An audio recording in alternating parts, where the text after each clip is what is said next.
Here's how you can stop apps from draining battery on your mobile devices. So first of all, launch Settings. Now from here, go ahead and select Battery. Now from here, you can see App Issue History.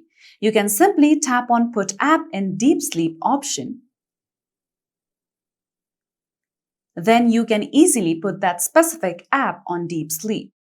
Then you can scroll down below and you can see the specific day where you have used any application the most. Select on it.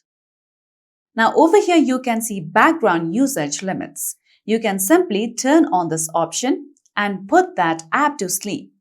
So after that, sleeping apps will run in the background only occasionally, which in turn would save battery of your mobile devices.